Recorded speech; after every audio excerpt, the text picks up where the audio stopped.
दोस्तों नमस्कार। राहुल गांधी के मोबाइल पर लिखे हुए मेड इन चाइना वाले बयान पर नरेंद्र मोदी ने बहुत तीखा हमला किया है। बैतूल की एक चुनावी रैली में कल उन्होंने राहुल गांधी को मूर्खों का सरदार तक कहा। ये एक प्रधानमंत्री की भाषा है। आपको कोई ताज्जुब नहीं होना चाहिए कि नरेंद्र मोदी ने यह पहली बार बोला है। नहीं, उनकी जो राजनीतिक विमर्श की भाषा है वो दरअसल गटर की भाषा है। उन्होंने इसके पहले भी गाय और बछड़ा जैसे शब्द का इस्तेमाल किया था श्रीमती सोनिया गांधी और राहुल गांधी के लिए। कांग्रेस की विधवा तक कहा था। 50 करोड़ की गर्लफ्रेंड, जर्सी गाय, ये सारे शब्द उन्हीं के हैं। उन्हीं के डिक्शनरी की ये शब्दावली है जिसमें अपने विपक्ष पर हमला करने के लिए वो किसी भी हद तक चले जाते हैं। ये आरएसएस और बीजेपी की राजनीतिक संस्कृति है जिसमें उन्होंने कैसी कैसी भाषा बोली है ये आज मैं डिटेल में नहीं जाऊंगा, लेकिन मैं उस कारण पर जाना चाहता हूं कि आखिर क्यों नरेंद्र मोदी ने बोला। और नंबर 2, राहुल गांधी को मूर्खों का सरदार कहने वाले नरेंद्र मोदी खुद क्या हैं, उनकी एजुकेशन क्या है। एक ऐसा शख्स जो कैम्ब्रिज और हार्वर्ड से पढ़ करके आया, जिसने इकोनॉमी में, विदेश नीति में एमए और एमफिल किया है, उसके लिए मूर्खों का सरदार कहना, और प्रधानमंत्री वो जिनकी डिग्री का फॉन्ट भी संदेहास्पद है, जिनकी डिग्री सही है या नहीं है ये भी अभी भी संदेह के घेरे में है। बहरहाल मैं लौटता हूं कि राहुल गांधी पर यह हमला क्यों किया है। दरअसल मध्य प्रदेश में भाजपा फंसी हुई है। एक तरफा चुनाव है, जनता बदलाव के लिए मूड में आ चुकी है और यही वजह है कि नरेंद्र मोदी अब बौखला गए हैं। लेकिन इससे बड़ा एक कारण और है। दरअसल नरेंद्र सिंह तोमर के बेटे का जो वीडियो आया है, उस वीडियो में वो सैकड़ों करोड़ के लेन देन की बात कर रहे हैं। पहले एक वीडियो आया, फिर दूसरा वीडियो आया और फिर एक तीसरा वीडियो भी कल आया।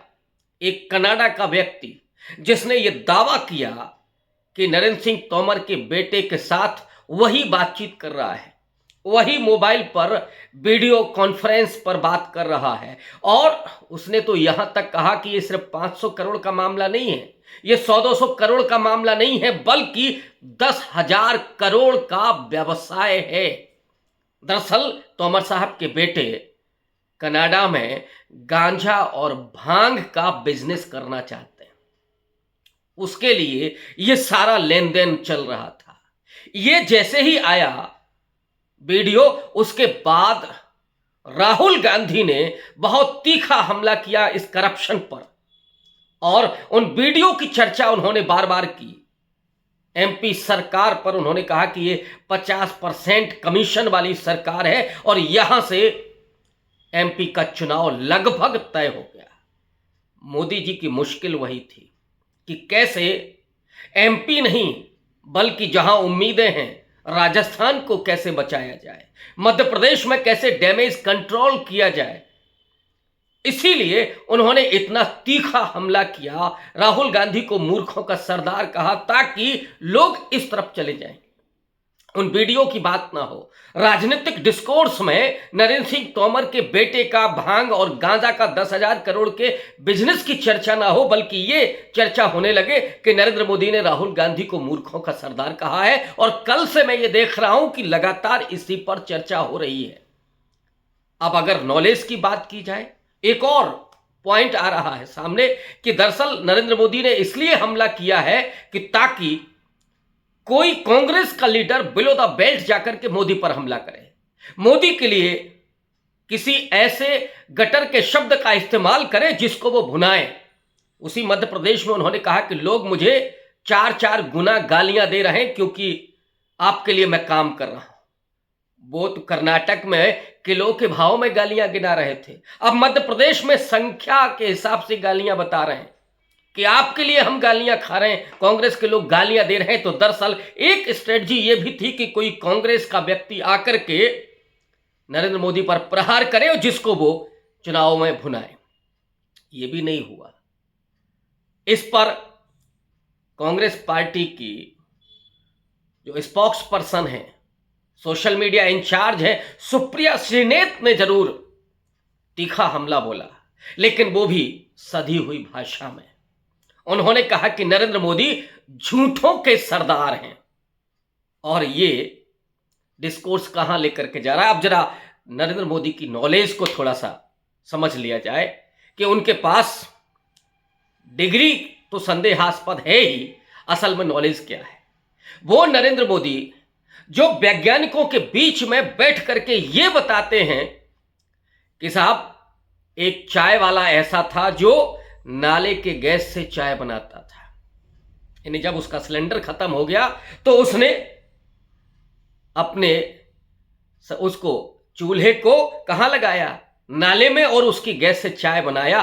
ताज्जुब तो इस बात का है कि वो सारे बैठ करके तालियां पीट रहे थे। एक और वैज्ञानिक ज्ञान नरेंद्र मोदी का, वो भी बड़े पढ़े लिखे लोगों के बीच में उन्होंने खुलासा किया पुलवामा अटैक के बाद जो एयर स्ट्राइक हुई थी उसका, बालाकोट का। उन्होंने कहा कि उस रात हमसे उन सिपाहियों ने, उन सैनिकों ने कहा कि साहब बादल हैं, कैसे जाया जाए, कैसे हमला किया जाए, एयर स्ट्राइक कैसे की जाए। तो मोदी जी ने कहा कि इससे अच्छी तो कोई बात हो ही नहीं सकती, बादलों के बीच से हम लड़ाकू जहाज को गुजार दें तो पाकिस्तान का रडार पकड़ ही नहीं पाएगा।